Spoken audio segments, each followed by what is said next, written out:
अध्याय के पिछले भाग में पादप जगत था वो पूरा कर लिया था। अब हम पढ़ने जा रहे हैं जंतु जगत। तो आज के इस भाग की मुख्य शिक्षण बिंदु क्या है? जंतु जगत, जिसमें हम इन 10 संघों को हम डिटेल में पढ़ेंगे, उनके विशेष लक्षण क्या हैं और उनके क्या क्या उदाहरण हैं। इस जंतु जगत में जो हमारे 10 संघ हैं वो इस प्रकार है: पोरीफेरा, सीलेंट्रेटा या निगेरिया, प्लेटीहेल्मिन्थीज, एस्कीहेल्मिन्थीज या Nematoda, Annelida, Arthropoda, Mollusca, Echinodermata, Hemichordata और कॉर्डेटा। तो आइए अध्याय का ये भाग प्रारंभ करते हैं।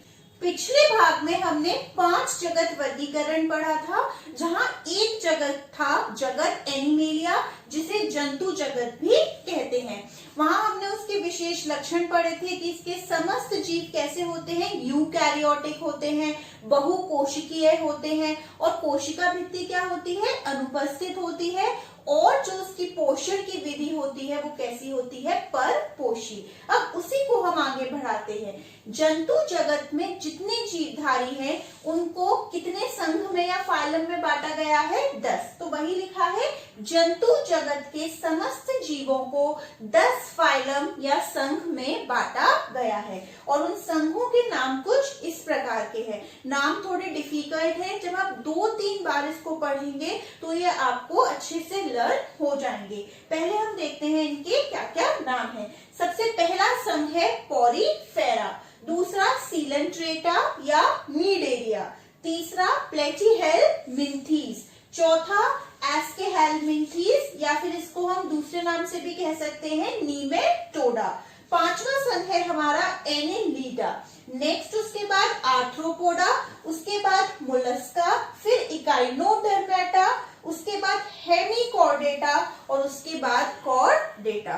नाम थोड़े डिफिकल्ट लग रहे होंगे पर इसको पढ़ेंगे अभी हम तो ये थोड़े इजी हो जाएंगे। अब देखिए, अब इनके हर संघ का कोई एक विशेष लक्षण है जो इसकी एक तरीके से हम कह सकते हैं पहचान है। अगर मैं उदाहरण के तौर पर कहूं, जैसे मैं कहती हूँ मछली, तो माइंड में वो पोएम याद आ जाती है ना, बचपन वाली, मछली जल की रानी है, और हम उसका संबंध किससे जोड़ देते हैं? जल से। अगर मैं कहूँ बिच्छू, तो बिच्छू सुनते ही क्या आता है? उसकी वो जो विषैली जो प्रवृत्ति है वो हमारे माइंड में आ जाती है। ठीक इसी तरह भी मैं जो आपको विशेष लक्षण बताऊंगी वो आपको बहुत अच्छे से पता होना चाहिए। अगर मैं एकदम से बोल दूं एनेलिडा, तो तुरंत आपके माइंड में वो विशेष लक्षण आ जाना चाहिए। तो सबसे पहले हम बात करते हैं पोरीफेरा। पोरी यानी पोर, जिसे हम इंग्लिश में पोर कहते हैं और हिंदी में क्या कहते हैं? छिद्र या फिर छेद। इस संघ के जीवधारी के शरीर पर क्या होंगे? बहुत सारे छिद्र। मान के चलते ये कोई आकृति है, कोई जीवधारी है, तो इसके पूरे शरीर पर क्या होंगे? बहुत सारे छेद। इसीलिए पोरीफेरा का वो विशेष लक्षण क्या हो गया? छिद्र युक्त जीवधारी। तो हम वही लिख लेते हैं, छिद्र युक्त जीवधारी, यानी कि यहाँ पे जो जीव होगा उसके शरीर पर बहुत सारे क्या होंगे? हमारे छिद्र। नेक्स्ट है हमारा सीलेंट्रेटा या नीडेरिया। इस संघ के जीवधारी के पास कुछ स्पेशल कोशिकाएं होती हैं, स्पेशल शेल्स होते हैं, जिन्हें हम कहते हैं दंश कोशिकाएं। क्या कहते हैं? दंश कोशिकाएं। और इन दंश कोशिकाओं का नाम होता है निमेटोसिस्ट, इसीलिए इसका नाम दूसरा क्या है? नीडेरिया। ये कोशिकाएं क्या करती हैं? डंक मारने वाली है। यह भी हम देखेंगे। यहाँ पर जीवधारी के ऊपर क्या उपस्थित होते हैं? माउथ पार्ट में देखेंगे स्पर्शक, जहां पर ये स्पेशल कोशिकाएं उपस्थित होती हैं। जैसे ही कोई एनिमी, कोई इनका दुश्मन इनके पास आता है तो ये हिप्नोटॉक्सिन नामक विषैला पदार्थ निकालती हैं, जिससे वो सामने वाला एक तरीके से जीवधारी मर जाता है और उस पर हमला नहीं कर पाता। नेक्स्ट है प्लेटीहेल्मिन्थीज। प्लेट कैसी होती है? बिल्कुल चपटी होती है ना। तो यहाँ पर जो जीवधारी है वो कैसे है? बिल्कुल चपटे। अगर मैं प्लेनेरिया की ही बात करूं तो बिल्कुल कैसा है यहाँ का जीवधारी? बिल्कुल चपटा, या हम कह सकते हैं रिबन की तरह। तो ये कैसे क्रमी है? हमारे चपटे क्रमी। नेक्स्ट है हमारा एस्कीहेल्मिन्थीज या नीमेटोडा।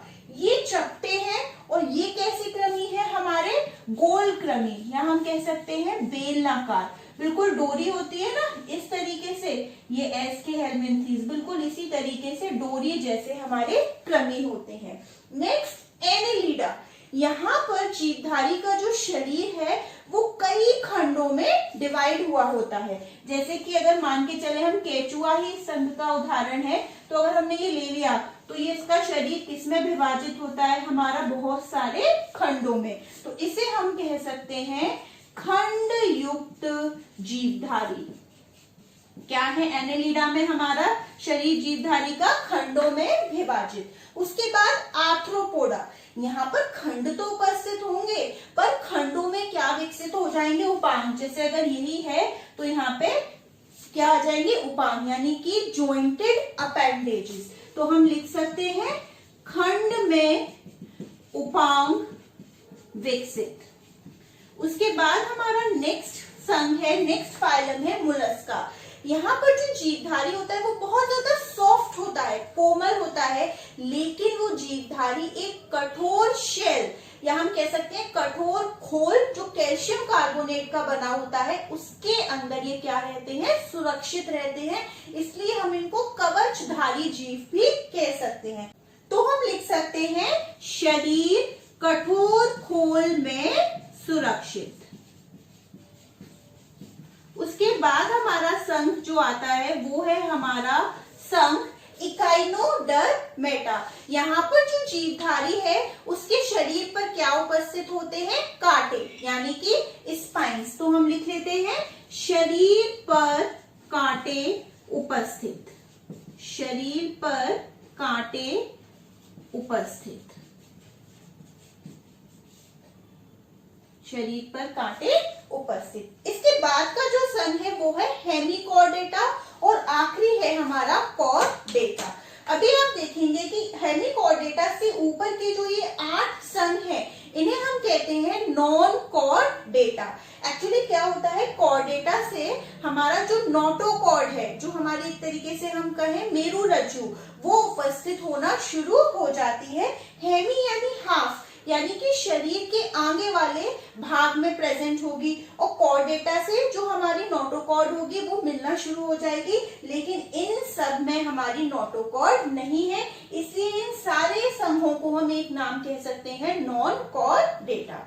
तो मुझे उम्मीद है यहाँ पर विशेष लक्षण क्लियर हो गया होगा। जैसे कोई कह दे आर्थ्रोपोडा, तो माइंड में क्लिक कर जाना चाहिए क्या, कि उसमें जो खंड होंगे वहां पर क्या विकसित होंगे, हमारे उपांग। अब हम इन 10 फाइलम को सउदाहरण एक एक करके पढ़ते हैं। तो हमारा सबसे पहला संघ है पॉलीफेरा। इसके मुख्य लक्षण देख लेते हैं। सबसे मुख्य लक्षण क्या है, छिद्र युक्त जीवधारी, जो मैं आपको बता चुकी हूँ। दूसरा इसका लक्षण है शारीरिक संरचना अत्यंत सरल, यानी कि जो शारीरिक संरचना है वो केवल और केवल कोशिकीय स्तर की है, उसमें ऊतकों का कोई भी संगठन नहीं उपस्थित है।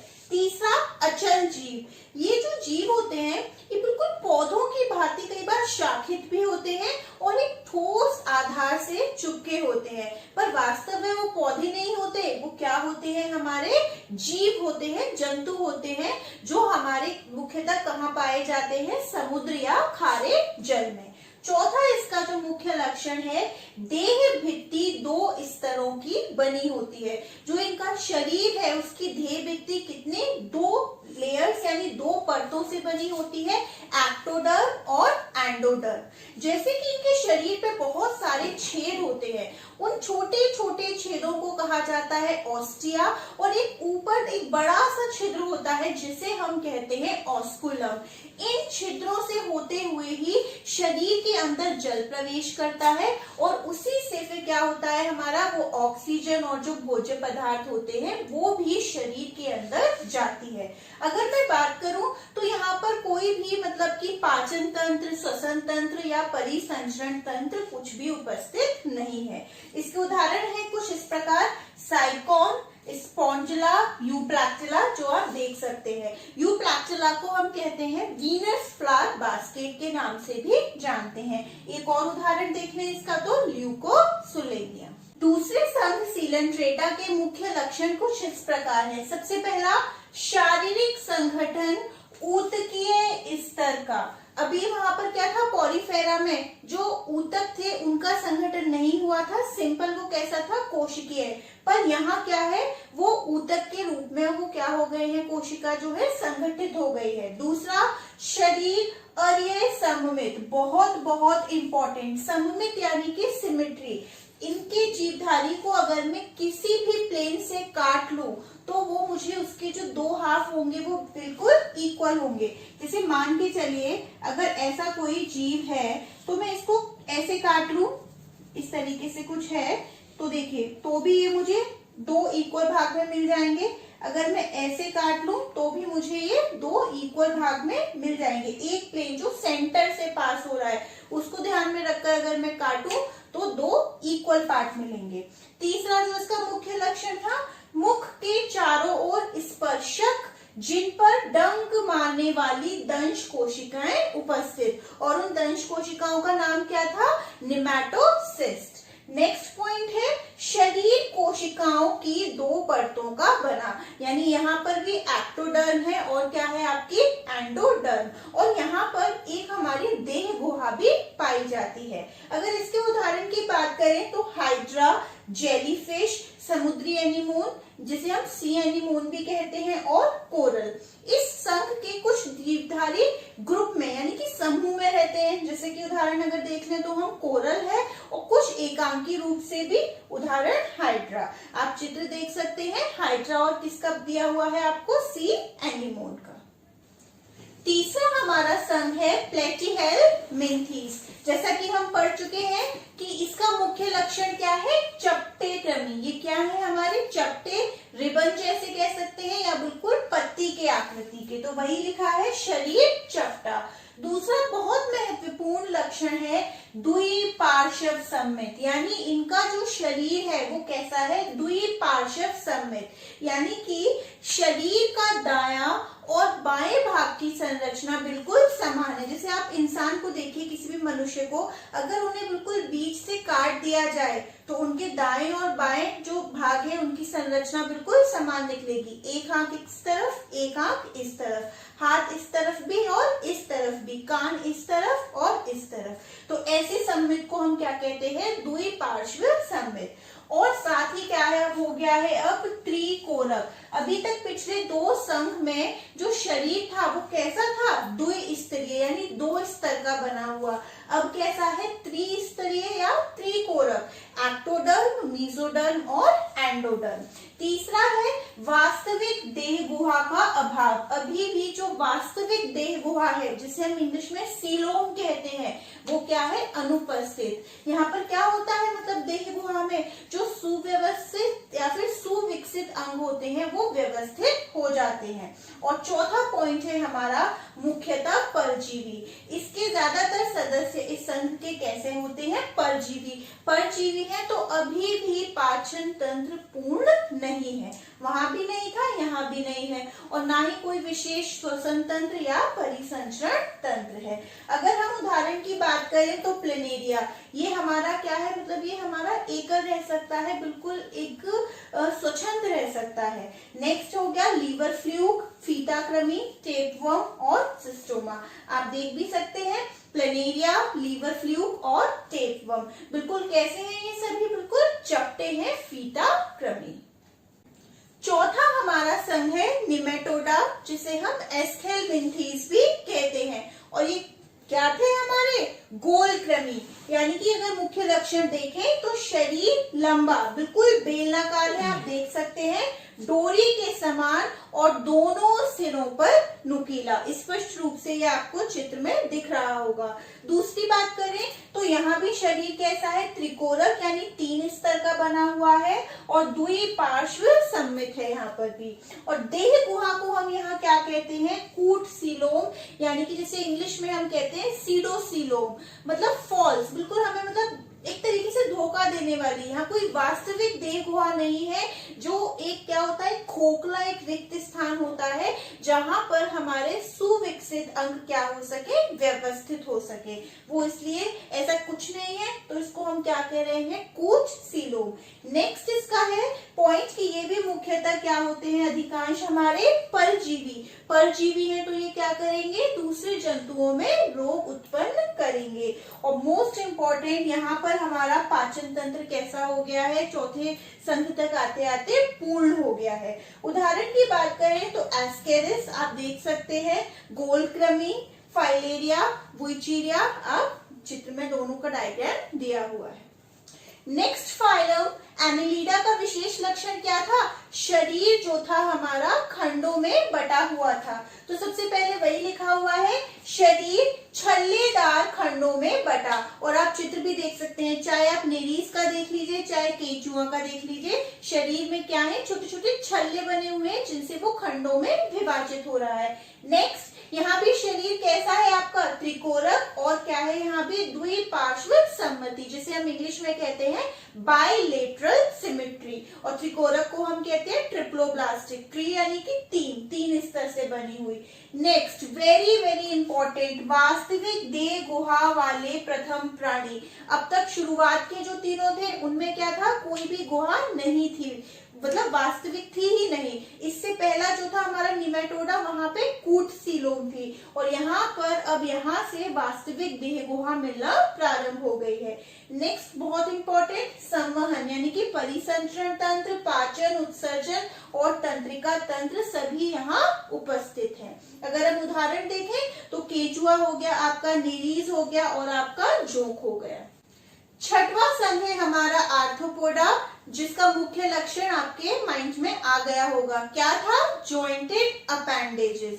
उसके साथ सबसे इंपॉर्टेंट जो बात आपको याद रखनी है, ये जंतुओं का सबसे बड़ा संघ है, वेरी इंपॉर्टेंट। इस संघ में लगभग 9 लाख जातियां आती हैं जो कॉस्मोपॉलिटन है, यानी कहीं भी रहती हैं, जमीन पर, पानी पर और हमारे अन्य सभी स्थानों पर। जल चाहे लवण हो चाहे अलवण हो, उसमें भी ये दोनों प्रकार के जल में रहती हैं। नेक्स्ट है यहाँ पर जो शरीर है वो कितने भाग में विभाजित है, 3 भाग में, सिर में, वृक्ष और उदर।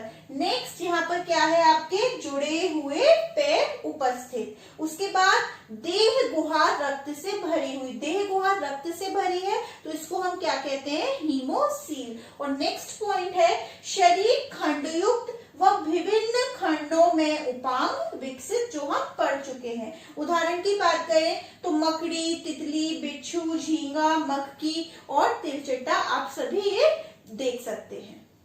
मोलस्का संघ का मुख्य लक्षण क्या था कि जो शरीर है जंतु का वो एक कठोर खोल के अंदर सुरक्षित है। तो वही लिखा है सबसे पहला लक्षण, जंतु का शरीर कोमल व कठोर खोल में सुरक्षित। नेक्स्ट पॉइंट, शरीर क्या है, वही द्विपार्श्व सम्मत यानी कि बायलेटरल सिमेट्री। नेक्स्ट, देह गुहा हीमोसील परंतु कम विकसित। देह गुहा जो है वो रक्त से भरी हुई है इसलिए हीमोसील, लेकिन वो कम विकसित है। और याद रखने वाली बात ये है कि यहाँ की जो देह गुहा में हीमोसील है उसके रक्त में हीमोग्लोबिन नहीं है, जिसकी वजह से वो कैसी है, रंगहीन। नेक्स्ट पॉइंट, यहाँ पर जो उत्सर्जन हो रहा है वो कुछ गुर्दे जैसी संरचना के द्वारा हो रहा है। अगर हम इसके उदाहरण देखें तो सीप, जिसे हम यूनियो भी कहते हैं, घोंगा, ऑक्टोपस, कचलफिश इत्यादि, और आप सभी चित्र ये देख सकते हैं।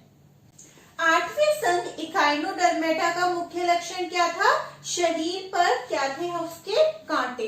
तो सबसे पहला पॉइंट है, केवल समुद्री जंतु यानी इसके जो मेंबर्स है वो कैसे हैं, ज्यादातर समुद्री जल में पाए जाते हैं। नेक्स्ट, जंतु के शरीर पर कांटे उपस्थित। नेक्स्ट बहुत इंपॉर्टेंट, शरीर कैसा है, खंडहीन यानी यहाँ पर खंड नहीं है, देह गुहा युक्त, वास्तविक देह गुहा है, त्रिकोणक यानी 3 स्तर का बना हुआ है, पर यहाँ पर सममित क्या है, अर्य यानी रेडियल सिमेट्री। अगर मैं सेंटर को ध्यान में रखते हुए किसी भी प्लेन में कट करूं तो मुझे 2 इक्वल हाफ मिलेंगे।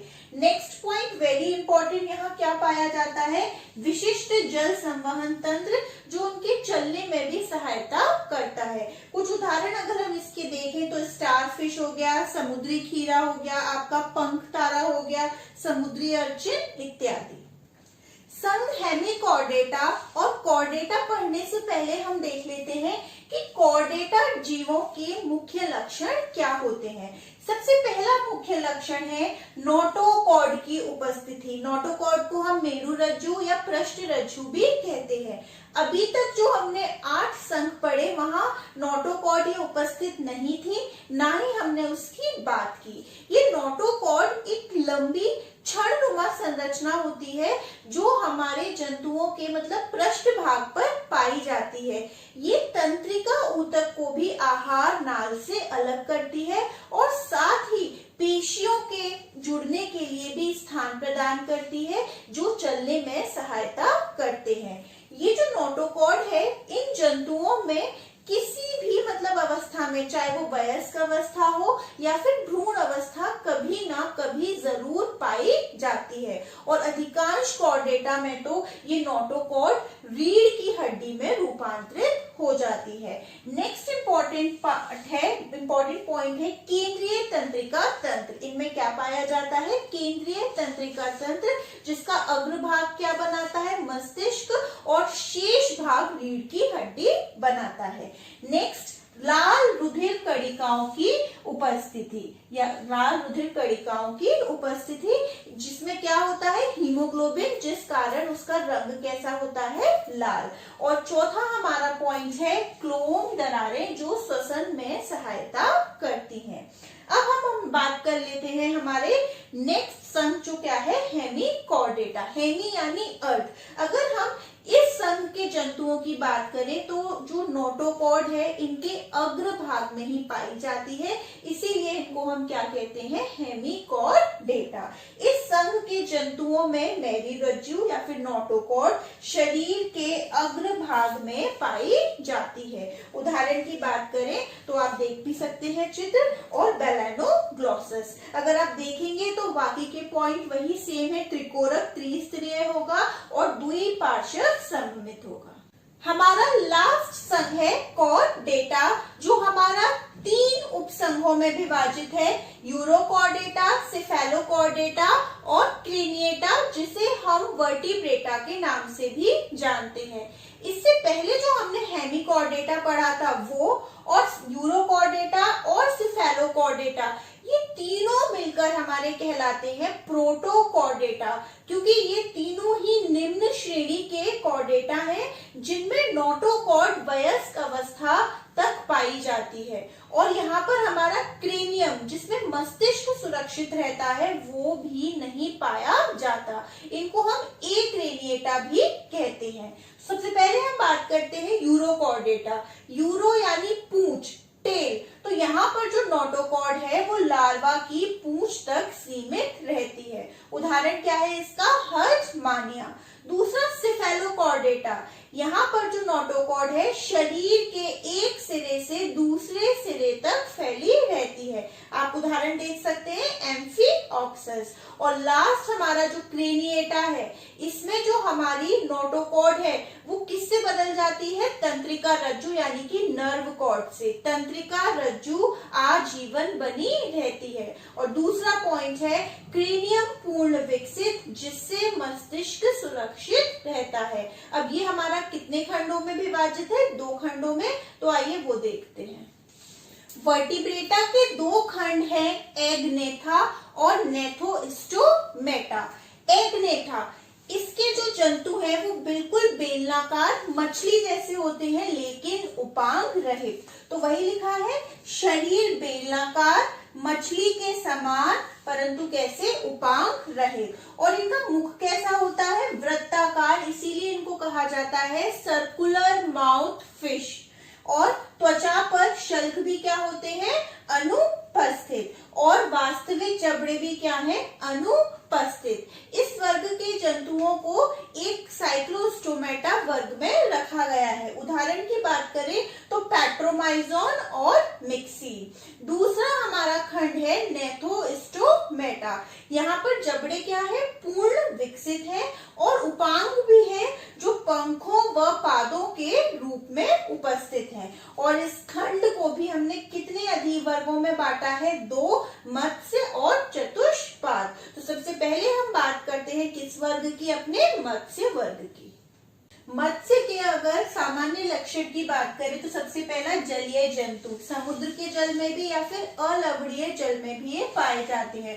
असमतापी, वेरी इंपॉर्टेंट, यानी कि कोल्ड ब्लडेड, इनके जो शरीर का ताप है वो एक समान नहीं रहता बल्कि वातावरण के ताप के साथ बदलता रहता है। नेक्स्ट, त्वचा शल्क से ढकी होती है और शरीर कैसा है, धारा रेखीय है। नेक्स्ट, हृदय कैसा है इनका, द्विकक्षीय, यानी 2 कक्ष से मिलके बना हुआ है, आलिंद एक और एक निलय। नेक्स्ट पॉइंट, श्वसन किसके द्वारा होता है, क्लोम द्वारा जो में उपस्थित है। और नेक्स्ट, अंडज, ये क्या देते हैं, अंडे देती हैं मछलियां। और जो कंकाल है या तो उपास्थि का बना होगा या फिर अस्थि।